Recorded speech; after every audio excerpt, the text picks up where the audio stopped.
President Franklin D. Roosevelt discusses the government's policy on war news.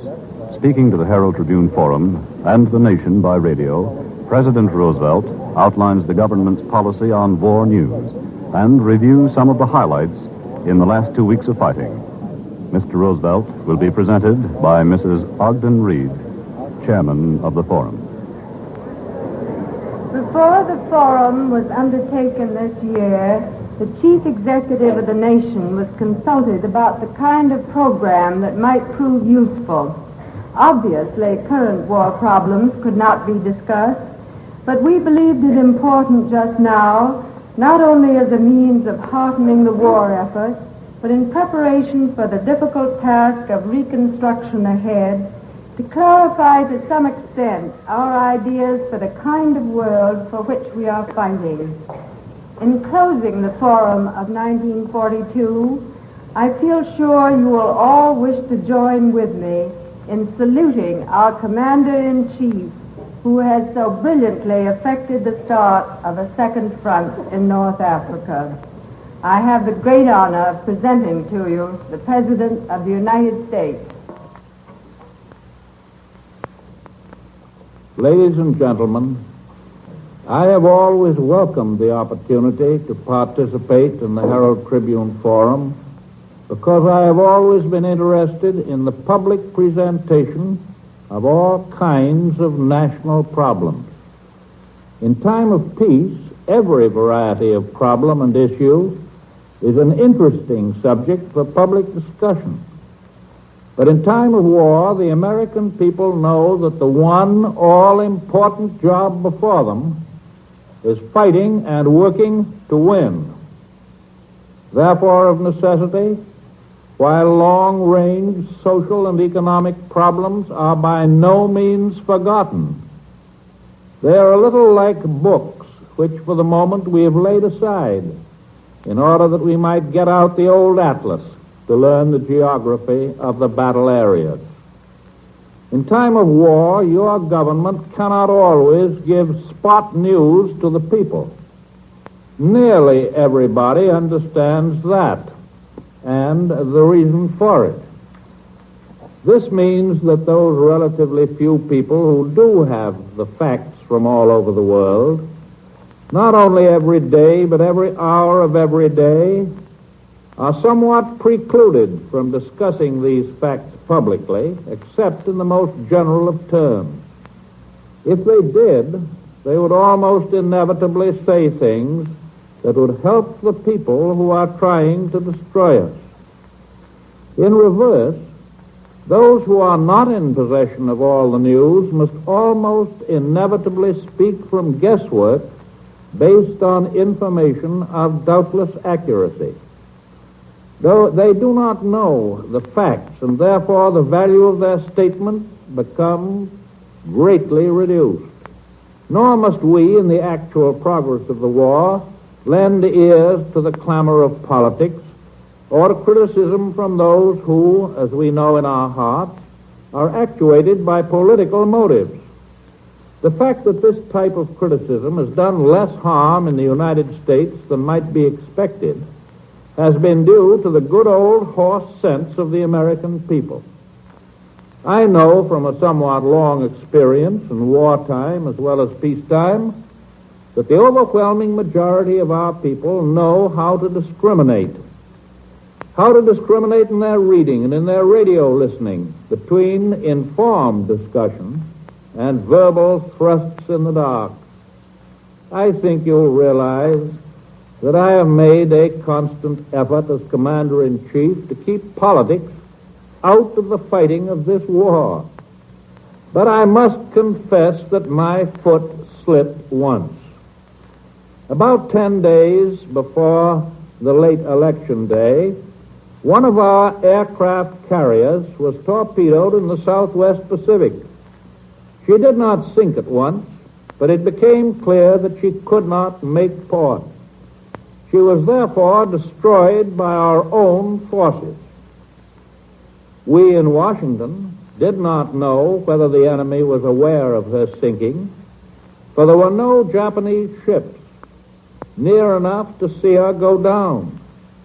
You will realize, of course, that the actual knowledge of the loss of enemy ships has a definite bearing on continuing naval operations for some time after the event.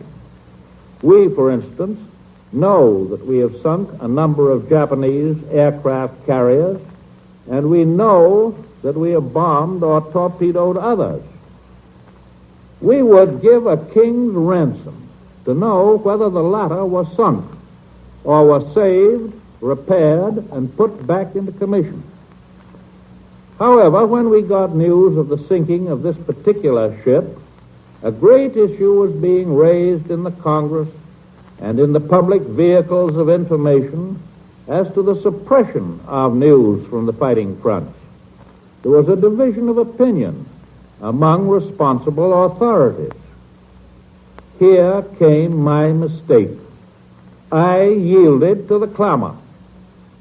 I did so partly in realization of the certainty that if the news of the sinking were given out 2 or 3 weeks later, it would be publicly charged that the news had been suppressed by me until after the election. Then, shortly thereafter, protests came in. Protests from the admirals in command in the Southwest Pacific and at our great base in Hawaii, on the ground that in all probability the Japanese Navy had no information of the sinking, and that handing them the information on a silver platter, although we were careful not to reveal the name of the carrier, still gave to the Japanese a military advantage which they otherwise would not have had. This confession of mine illustrates to the people of this country the fact that in time of war, the conduct of that war with the aim of victory comes absolutely first. They know that not one of their inalienable rights is taken away through the failure to disclose to them for a reasonable length of time facts that Hitler and Mussolini and Tojo would give their eye teeth to learn. Facts, therefore, become paramount. Facts that cannot be told to the public at the time, as well as facts that can and should be told at all times. The posters that tell you loose talk costs lives do not exaggerate. Loose talk delays victory. Loose talk is the damp that gets into the powder. We prefer to keep our powder dry.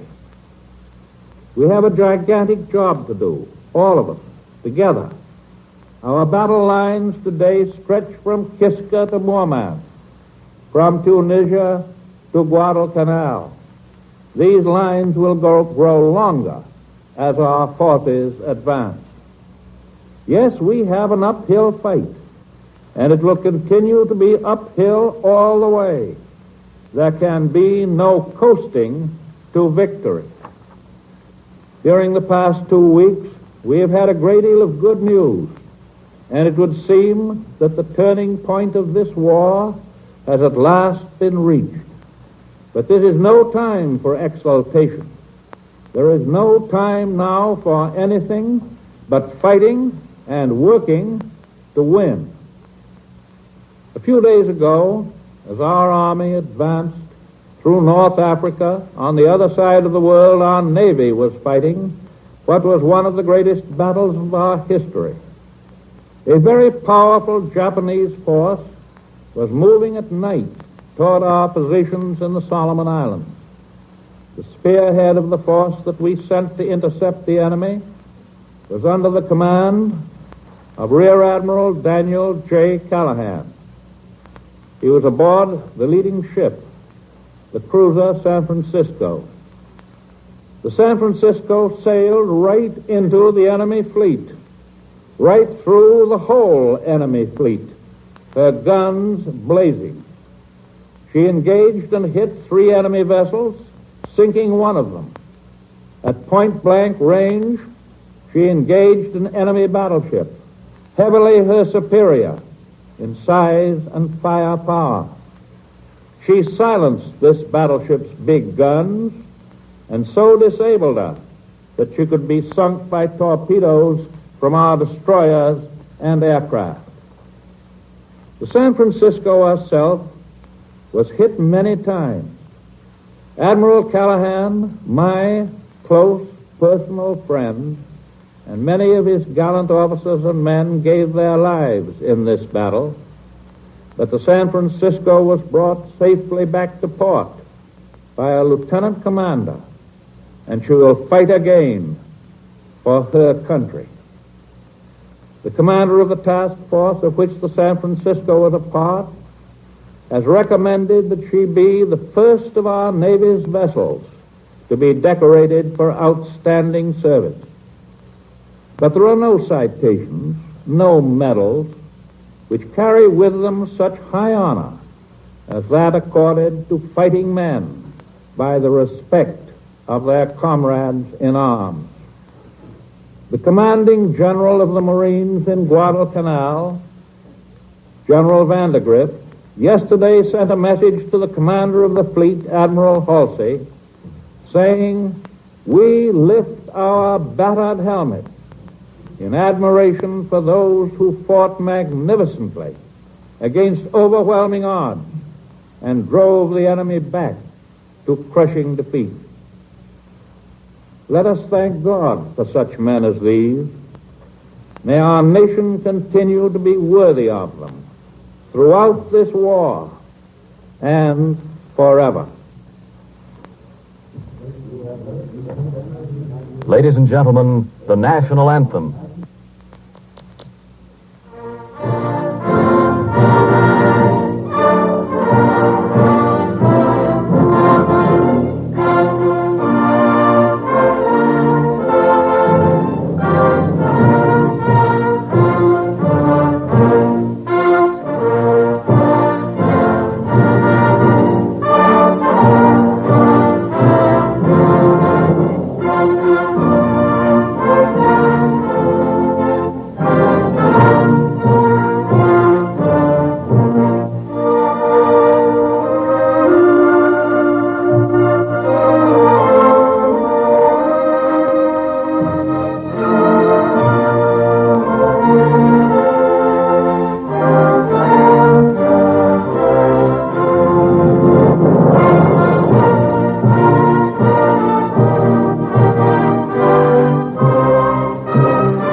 By radio tonight, the President of the United States, Franklin D. Roosevelt, spoke to the nation and to the final session of the 11th Forum on Current Affairs, which was held in New York City under the auspices of the New York Herald-Tribune.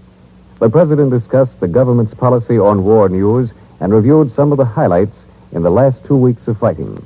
The President was presented by Mrs. Ogden Reed, Chairman of the Forum.